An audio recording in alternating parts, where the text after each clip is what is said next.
There we go. Basically no history, and even most history buffs are normally Yeah. clustered on a handful of topics like World War II or the Roman Empire. The sad thing here is that a lot of truly incredible events just end up falling through the cracks. Across history, there have been countless absolutely incredible wars with great battles that determined history. That's true. What do you guys think? I've heard this argument before. Obviously, a lot of people pay too much attention to World War II. I think obviously World War II is a relatively recent, less than 100 years, like something like 80 years. So, maybe that's why it's incredibly huge, incredibly important.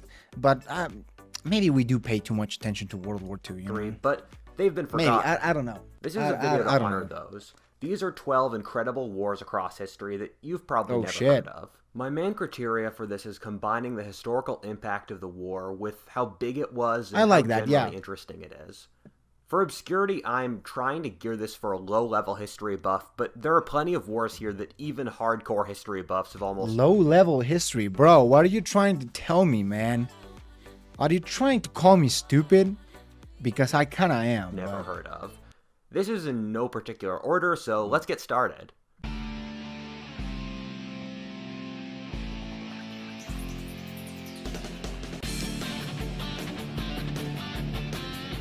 Let's go! Hi, I'm Rudyard, the guy behind Whatifalthist, and wars are expensive. Shit. It's the guy from the video. Holy shit. I don't think we ever... Have we ever seen him? I don't think so, man. Is this like a face reveal? Good for him, man. I don't know. I mean, so many wars across history were lost due to bad financial management. And this is where our sponsor Truebill comes in. Sponsor Truebill's an alert. all-in-one personal finance platform that lets you I mean, go check his sponsors and, when I'm his over Louis the link. 14th. Truebill now. Click the link. Support the original creator, obviously. Number 1, the Taiping Rebellion. This is the third bloodiest war in history. We think it killed about 30 million people, or nearly double World War I.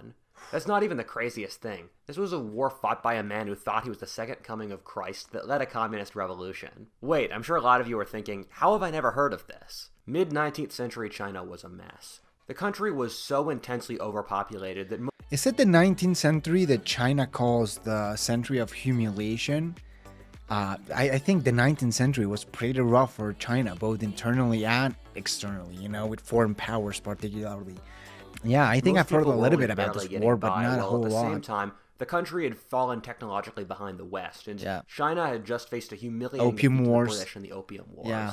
Enter Hong Shuquan, a South Chinese Huge, peasant huge, who, after huge. meeting with an American missionary from Kentucky, had dreams where he believed himself to be the second son of Christ, destined to form a new religion and liberate China from its Manchu barbarian overlords. He was able to muster an army of peasants and bandits that marched across Bruh. south-central China, seizing the city of Nanjing to form a new heavenly kingdom that was built on gender equality, free love, and communism. The Taipings ran out of initiative. I mean, in the sounds northern good to campaign me. when they tried to seize the I'm just imperial kidding. capital of Beijing, and the government's Mongol horse archer cavalry and the winter weather wiped out their army.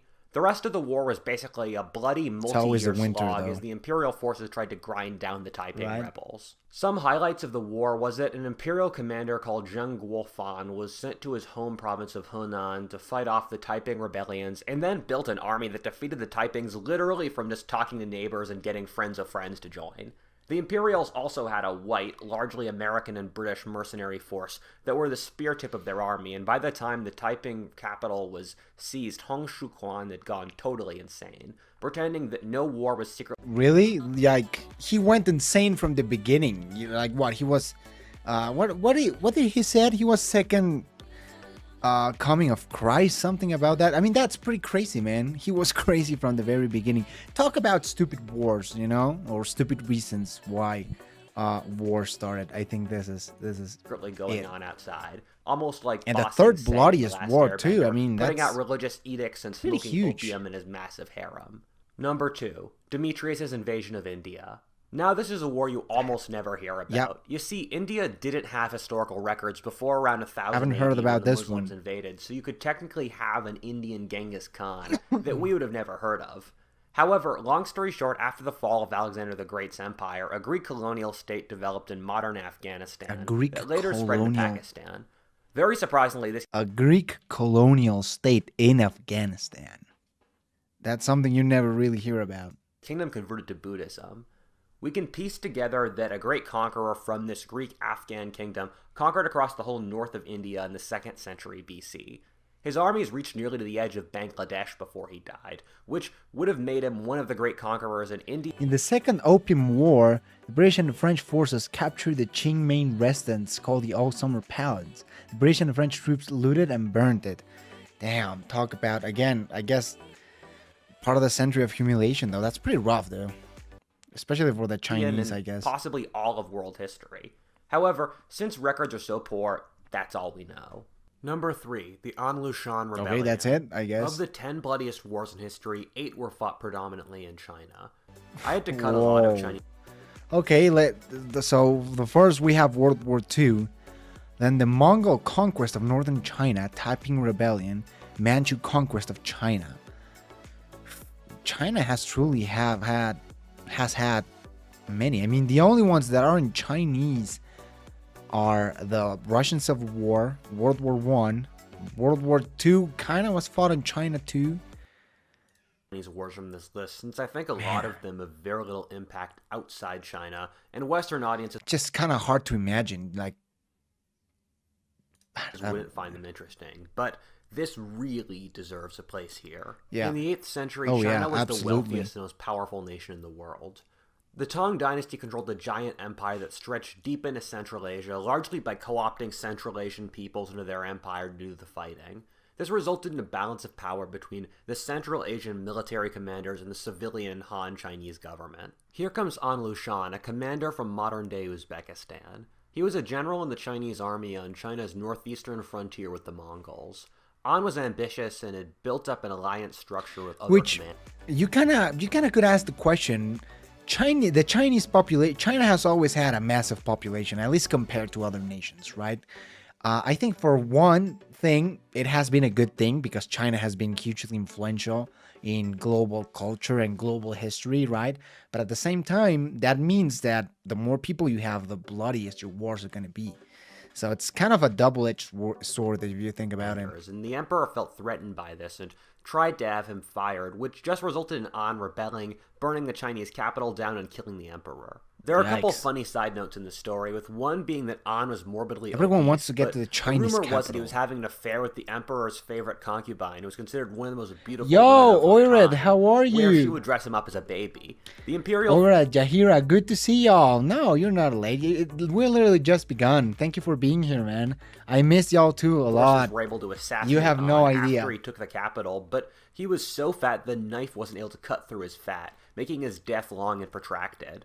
After An's death, both him No way. He was so fat. That reminds me of the story of Howard Taft, the US president, that apparently, and this is not a real story, I think, but apparently Taft was so fat that he couldn't fit into the White House bathtub. So that's pretty interesting, and, you know, this is pretty and horrific. the emperor's sons kept the war going. The war went on for years, racking Pretty up an horrific. unimaginable death toll of over 20 million, which is over 5 million more than World War I. And remember, this is the early Middle Ages when China had a population somewhere in the range of 70 million. The An Lushan Rebellion thus was a big like a inflection fourth. point in all of Chinese history. That's like where 1/4 the system of the building population. Empires based off Fucking alliances insane, with Central though. Asian tribes just stopped working.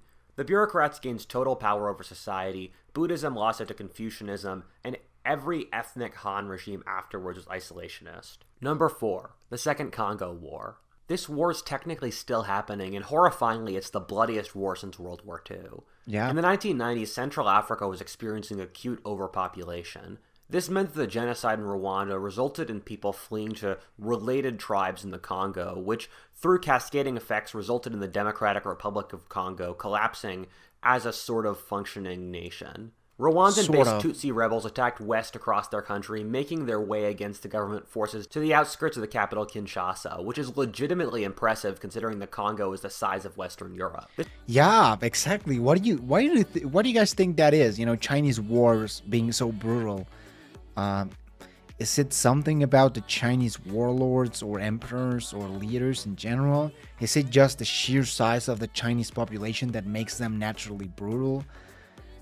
You just gotta wonder, man. And this Congo wars in general have also been pretty This is called Africa's World insane. War, since countless countries, including Sudan and Angola, got involved And in Israel, order to get in on the action or protect their borders. no This comments. war was so horrifying that it saw the collapse of society and sort of stable government to be replaced by a Mad Max package of warlord slavery, child soldiers, genocide against pygmies, and stuff like that. Armies would wander the countryside raping, pillaging, and feeding off the local population.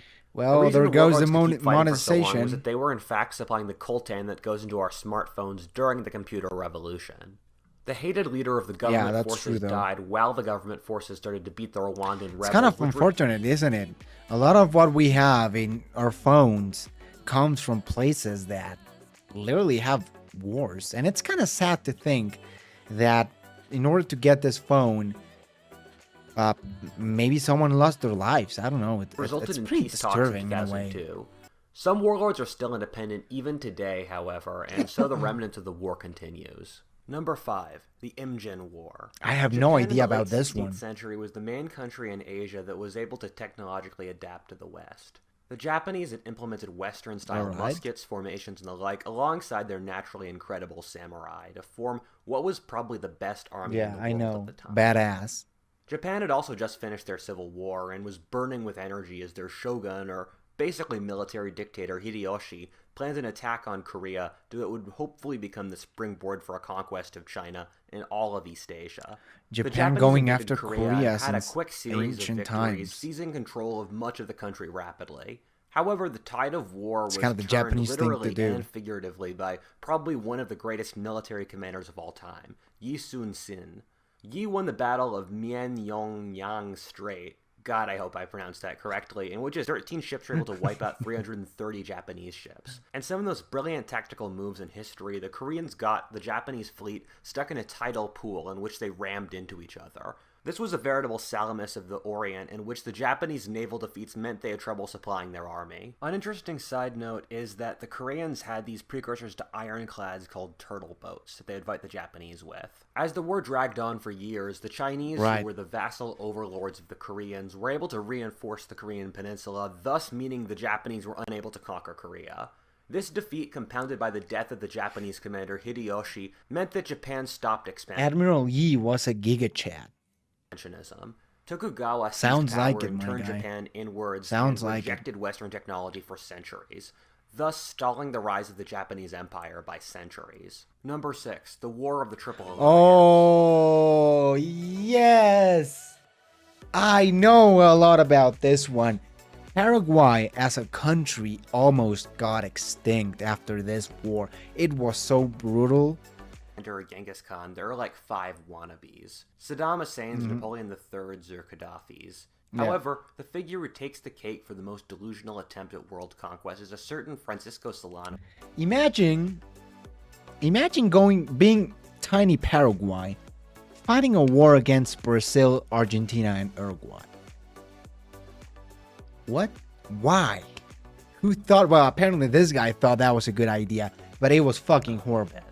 Dictator of 19th century Paraguay.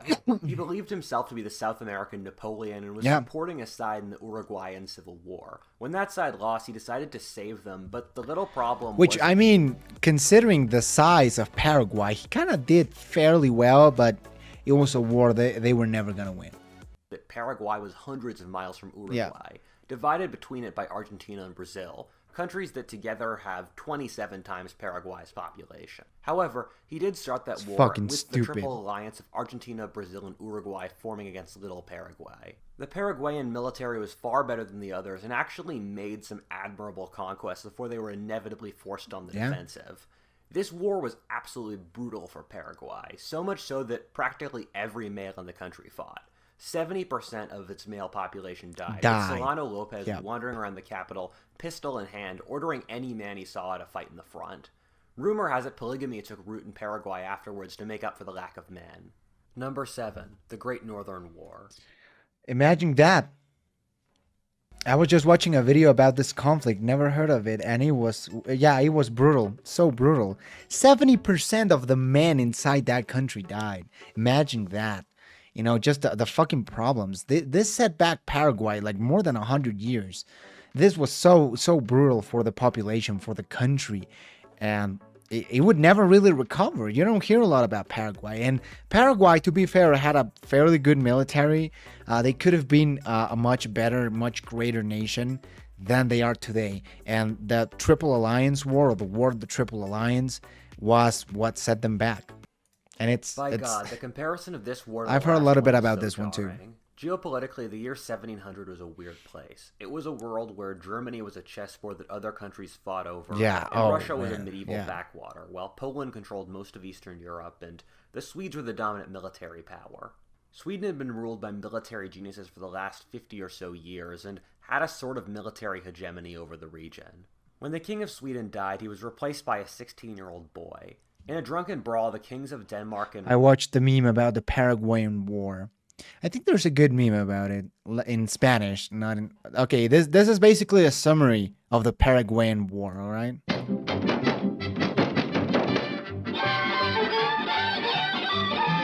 look! I'm dancing! I'm dancing!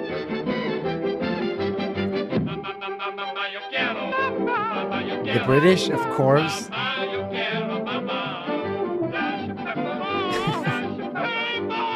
Yeah, so you can basically see how this pretty much feels to the Paraguayans. Russia, later teaming up with Poland, Lithuania, and Saxony, agreed this was the time to take Sweden on and unseat its dominance. However, little did they know that the boy king of Sweden, Charles XII, just happened to be one of the greatest geniuses in military history. Wow. Charles, in a series of brilliant campaigns, defeated the Russians, Danes, Polish, and Saxon forces, seizing control of all of Scandinavia and most And he was like Eastern young, Europe. wasn't he? Considering Sweden had such a small population compared to its opponents. That's also true. You know, that it's amazing that Paraguay wasn't annexed. It was normal to fight battles severely outnumbered. He then built up a massive army and launched an invasion of Russia. Charles XII had gotten an agreement from Cossack An invasion of Russia, man, for real? To get their support and supplies, and so launched an invasion of Ukraine, where he met the Russian armies led by Peter the Great outside Kiev at the Battle of Poltava. You see, Peter the Great is probably the greatest leader in Russian history, and he effectively turned it from a backwards medieval country into a modern superpower, overhauling their bureaucracy, military, intellectual, and I think out of the Great Northern War, Russia and Russia would eventually become winners and would launch Russia and Prussia to become global powers, right? While Sweden and Poland would really not. I think a U.S. president actually saved Paraguay. Really, that's interesting. Probably true, though. The U.S. Would be very involved in Latin America at the time. Popular culture onto Western I mean, standards. Thus, when Charles XII charged the Russian line at Poltava, he expected it to crumble like the peasant mobs he had faced a few years before at Narva. But the newly modernized Russian army crushed the Swedes, effectively winning the war in that battle. Charles XII fled south, where his allies, the Ottomans, imprisoned him for years. Meanwhile, the Swedes lost their empire and territory, so much so that it was really the last time the Swedes ever had an empire, or even tried to. Long after the war, Charles XII was finally released by the Turks, and upon reaching Sweden, invaded Norway so that he could invade the British Isles, but died outside of Trondheim, thus passing a man who was practically the reincarnation of Alexander the Great. Number 8. The Fall of Assyria. Okay, to be... Yeah, basically this war gave us a powerful Russia and a powerful Prussia. He didn't talk a lot about Prussia, but I think by defeating Poland, Prussia really became what it was, you know, a great military power at the time. Well, I don't know if at the time. To be fair, this is kind of cheating in that this was a bunch of wars over a several decade period as the Assyrian Empire went from the greatest empire up to that point to a pile of rubble. However, it's been nearly 3,000 years since then, and there are so many epic wars that few of you have probably never heard of that I feel justified in doing this. Assyria in the 8th and 7th centuries BC was the most powerful country in the world in history. It controlled the whole Fertile Crescent region from Iran to Egypt. The Assyrian military was on the cutting edge of technology and was able to brutally crush any rebels. However, the Assyrians, like the later Germans in the 20th century, compensated for their wonderful military by horrible public relations that sparked widespread hatred. You start to see the decline of the Assyrian Empire with their failed invasion of Armenia, in which the Armenians drove them into the mountains in the winter as the Assyrians froze to death. Afterwards, the Assyrians only barely fought off invasions from the Sumerian and Scythian peoples from Ukraine, which broke upon the civilized world. This was the Iron Age equivalent of fighting off the Huns or Mongols, both of which nearly destroyed Yeah, civilization in the region. I don't know a lot about this war, but I have heard, obviously, that the Assyrian Empire was just a massive, the biggest empire at the time. You know, he truly said it. However, all of these bloody wars meant that Assyria was bleeding its own population white, while also the trajectory of empire was taking place in which the rich got much richer and the poor lost their properties, becoming debt slaves or urban proletariat. Sounds familiar. The Assyrian military became majority non-Assyrian, which is a bad combination for a nation that's widely hated. The Assyrians started to face constant rebellions from Egypt and Babylon. I've been listening to podcasts about the ancient Middle East. It's amazing how the first empire was the Akkadian Empire that started about 2300 BC. Yeah.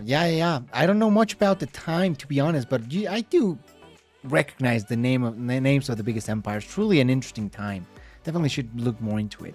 Both nations that had histories of over 2,000 years. And it sucks because I would love to proud cultures. allow It's links. kind of ludicrous, without Pitbull or Tayo Cruz, that in Egypt and Babylon, literally the same guys did the rebellion. Like Necho in Egypt, and I forget the Babylonian guy's name, would rebel, have their rebellions crushed, and then flee into the swamps only to emerge a couple years later to rebel again. Something that makes this even more impressive is that the Assyrians were absolutely brutal to defeated rebels. They literally made propaganda pieces about flaying the skins of defeated peoples or forcing fathers to mash the bones of their children.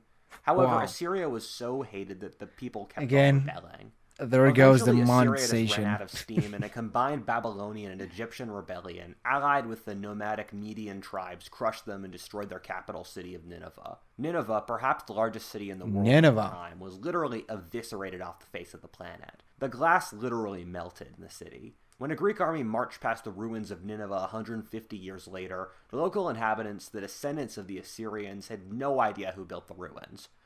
There's a kind of twisted poetry that goes from being the greatest empire to forgotten so quickly. 9. The Byzantine Sassanian War. For 700 years, the Middle East was divided between a Greek-speaking Roman western half and a Persian-speaking eastern half. There was a permanently cold and sometimes pretty hot.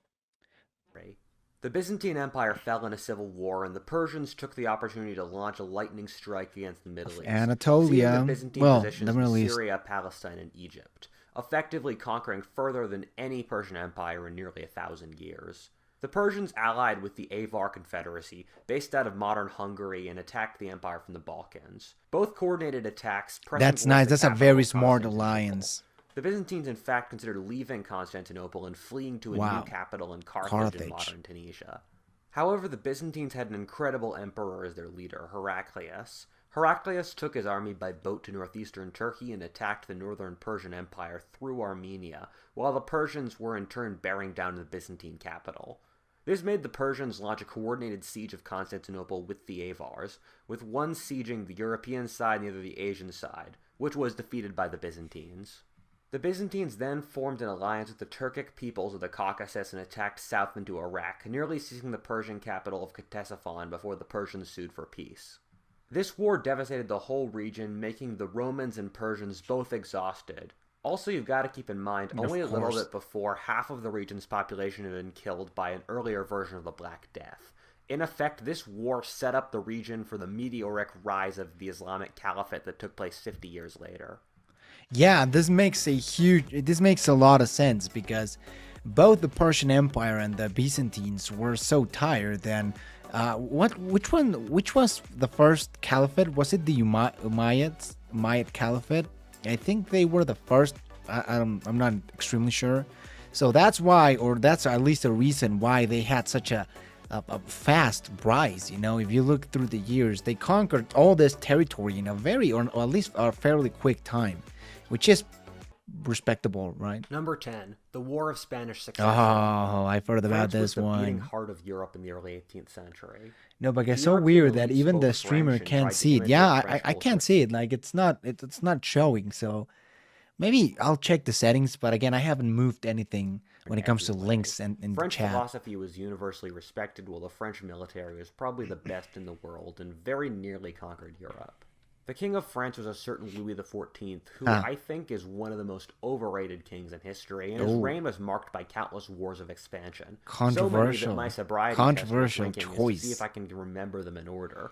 However, they all universally failed as the European system continually teamed up against the overpowered France. The Spanish Empire by this time was a walking Spanish Empire. corpse, but one that still covered every discovered continent. The King of Spain was called Charles the Hexed, or Cursed, which is a perfect example of why inbreeding. Yeah. You're okay, bro? Yeah, man. Thank you, Gustav, for asking. I'm feeling better. Had a couple rough weeks, but thankfully things are much better now. Rashidun Caliphate was the first. Thank you. The Rashidids were the first. So yeah, you can see the inbred, just the inbred face, bro. The nose, the jaw, the everything, you know? Breeding's bad. He was mentally stuck at the age of 6, autistic, a hunchback with an overbite that many could barely chew, and would randomly ejaculate. Since that last thing meant he couldn't have heirs, the crowns of Europe had already pre-divided up the massive Spanish Empire for after he would eventually die. However, out of bitterness, he just gave the whole thing to France. Adding the vast Spanish Empire to the already overpowered France seemed like a reasonable recipe for Roman Empire 2.0, and the rest of Europe was not happy. The Dutch, Roman Empire Austrians, most of 2.0. Germany, and the That's a British good allied analogy. against the French. The French launched an attack into southern Germany to knock out Austria, which was already struggling to fight off a Hungarian rebellion. However, Britain just happened to have one of their greatest commanders of all time, John Churchill, Duke of Marlborough, direct ancestor of Winston Churchill. Marlborough was able to that sounded like a very familiar name right there. The Dutch and bring his British army hundreds of miles from their bases into southern Germany to stop the French from wiping out the Austrians. He met the French at the Battle of Blenheim and trounced them. This was an era where fortresses were really powerful, which gave the defense a lot of advantages, and the rest of the war was basically an exercise in masochism, as both sides waged long sieges, and the French very gradually lost the war. The Austrians, meanwhile, invaded Spain, effectively showing how washed up the former superpower was. Number 11. The Rise of the Mauryan Empire. The funny thing is, not a single Indian record mentions Alexander the Great. It's kind of like how the Bible never mentions the pyramids. Which, I mean, relates back to what I said about Demetrius, is that they didn't really write down history before 1000 AD. However, and again, also similar to China, India has always had a huge population, so I'm glad that he included an Indian war. The fall of Alexander haven't heard about this one, to be honest. On Indian history. As Alexander's armies left back over the mountains, leaving chaos in their wake, it created lots of opportunities for enterprising young men. Oh shit. Those opportunities were taken by Kautila and Chandragupta. Chandragupta, okay, I've heard about that one. Statecraft at the most prestigious Indian university at the time of Taxila, very much like an Indian Sun Tzu or Machiavelli. He met up with a wandering, dispossessed son of a chieftain who impressed him named Chandragupta. The two of them went into the woods that made up a large part of western India at the time and formed an army out of brigands. Combining Kautila's strategic genius and Chandragupta's... Yeah, no, so I think I've heard about this one. I haven't heard about the name, but basically an empire trying to conquer most of India, right? I think we saw that on the history of the world, I guess, right? Chandragupta leadership meant that their haphazard army was able to take over all of India, that's where I heard it. Even though much of his control was indirect and loose, especially in the south. This was no easy task, and that the armies of the established states they fought, like the Magadhan Empire, had armies numbering the tens of thousands. It's also very interesting that they have elephants as like horses. Like Europeans used horses, they are using elephants. It looks pretty badass. I mean, there's 3 people shooting arrows. Elephants seem to be pretty resistant. What do you guys think? Do you think this is actually like a very good military decision? Chariots. He also fought with the Seleucid or Greek descendant empire that ruled the Middle East, driving them from modern Pakistan and Afghanistan. Chandragupta and his descendants then went about... Oh shit, really? Bro, in Germany today, the sky was orange. It was Sahara dust or something. Oh my god. Sounds like a very interesting phenomenon. There we go, yeah. Holy shit. The UK, huge dust storm that turned the sky in Spain orange heading to England. Holy crap, so this was across Europe. Damn, must have been a pretty interesting sight. Forming the Mauryan Empire, which is India's answer to the Roman Empire, and Kautila became the dominant Indian political philosopher, so much that he intellectually practically dominated the field. It's amazing how some people start with pretty much nothing, but by the time they pass away, they have an empire. True. It's truly, and again, it just gets to show you how much military genius plays in empires, right? A lot. Good leaders make amazing empires. It's only good against untamed levy armies, not against professionals. Okay, when they fought the Mastodons or the Romans, the elephants proved ineffective. I didn't knew that. Thank you, bro. Sounds until the British makes a lot of colonization. sense, though. Number 12, the 30 Years' War. I kind of hesitated putting this war on this list, given it's the most normie, but I think The it most deserves a normie. place. 17th century Europe was suffering from a secular crisis like we have now, with sky-high inequality, depressed standard of living, political polarization, corruption, and social collapse. However, rather than sounds right like and left today. being the main dividing factor splitting the European continent, instead it was religion, which cut through nations, classes, and families between the Protestants and Catholics. Germany was not a unified country, but was a patchwork of tiny principalities, church territories, and city-states Cities, duchies, imperial cities, you know, there held were a lot together of under things. the loose leadership of the Catholic Just a Habsburg fucking Holy mess, Roman bro. emperors based out of Austria. Are there The any way the good title of videos emperor about was chosen was that there was an Are there any good videos about the Holy Roman Empire? electoral system where I'd love to different watch regions some. had different votes, and the Catholics held a loose 30 majority Wars and was just horrible for happened Germany. to always vote in the Catholic Habsburgs. However, what happened was that Bohemia, or modern Czechia, a majority Protestant Bohemia. area, got a Protestant ruling family. Oh. If that political decision went through, it would result in the Protestants gaining a majority, meaning the Habsburgs would lose power. The Austrian Habsburgs, who were sharing power with the Spanish Habsburgs, Spanish the Empire. world's superpower with colonies everywhere, launched an invasion of Bohemia, wiping out the Protestant forces at the Battle of White Mountain. Protestant Denmark, which Danish is widely Empire. viewed as the power of the future, then declared war on the Habsburgs. I mean, not to brag, The but Habsburgs had the much wonderful smaller. leadership of Wallenstein, who was like the literal definition of the military-industrial complex that utterly destroyed the Danes, even militarily occupying Denmark. The French, who, although were Catholic, were rivals of the Habsburgs, then paid Sweden to invade Germany to defeat the Habsburgs. The Swedes were led by the brilliant commander Gustavus Adolphus, who had been modernizing Gustavus Sweden's military to make it the Adolphus best sounds in the pretty world. Swedish to me. He destroyed the Catholic armies at Breitenfeld and Lutzen, heavily outnumbered, and his forces even reached Austria. It looked like he might seize Vienna, thus resulting in the Swedes conquering Central Europe, but he died at the Battle of Lutzen. The war then degraded into a bunch of nasty small campaigns. I mean, it's called the 30 Years' War. The Holy Roman Empire was just one big border war. True. Absolutely true. It's pretty funny. Hey, glad to see you're back streaming. Thank you, man. Thank you. I really appreciate it. I'm pretty happy to be back I streaming can't too. overstate how brutal this war was. I really in appreciate that the support, no though, and one's all the supply people chains asking. were very good, and the strategy was to It really bleed the means a enemy's lot. economy dry, mostly by stealing Oh, from their yikes. population and raping a lot of peasants. A third of Germany's population, in some areas over 70% of the population, died, putting Germany in a 100-year recession. I've heard a really good 100-year argument from recession. some people that Germany's character as a modern nation was formed by how traumatic the 30 Years' War was.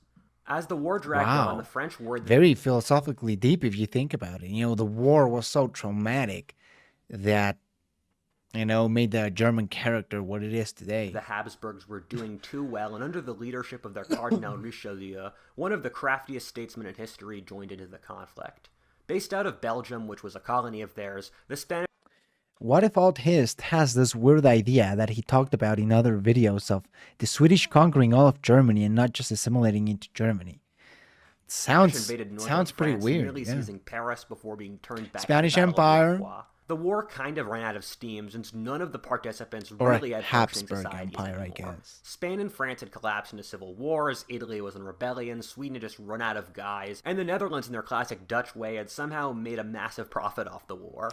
The Treaty of Westphalia that came at the end of 30 Years of War That's a is very considered Dutch one thing of the to do, turning though. points in European history, since everyone sat down to prevent another war like this The from Dutch are ever always happening swimming in again. money, bro. A complex balance of power developed, and Europe settled into 150 years of social stability, relative peace, and humanity called the l'Ancien Regime. Similarly, the 30 Years' War left a bad taste in everyone's mouth when it came to religious war and religious fanaticism, which set Western civilization up for the Enlightenment and secularism in general. Well, those were my 12 wars. What did you think? What war Whew. I probably won't be here long though. I'm going to a thrift store to get clothes for a school play. Well, maybe to prom too. I don't know, Lamau. Well, good luck in your shopping, man. Hopefully you get something nice for prom too. The Treaty of Westphalia is when the modern state's born. That is defined by borders, not by the relationships between nobles. True, very interesting too. So what do you guys thought about all these wars? I thought that was amazing. So we got 3 in Europe, 2 in the Middle East, 2 of India, 2 in China, 1 in Korea, 1 in Africa, and 1 in the Americas. Sounds pretty neat, I would say. That was pretty good though. Could you react to Kings and Generals, Alaric and the Gods, please? Sure, man.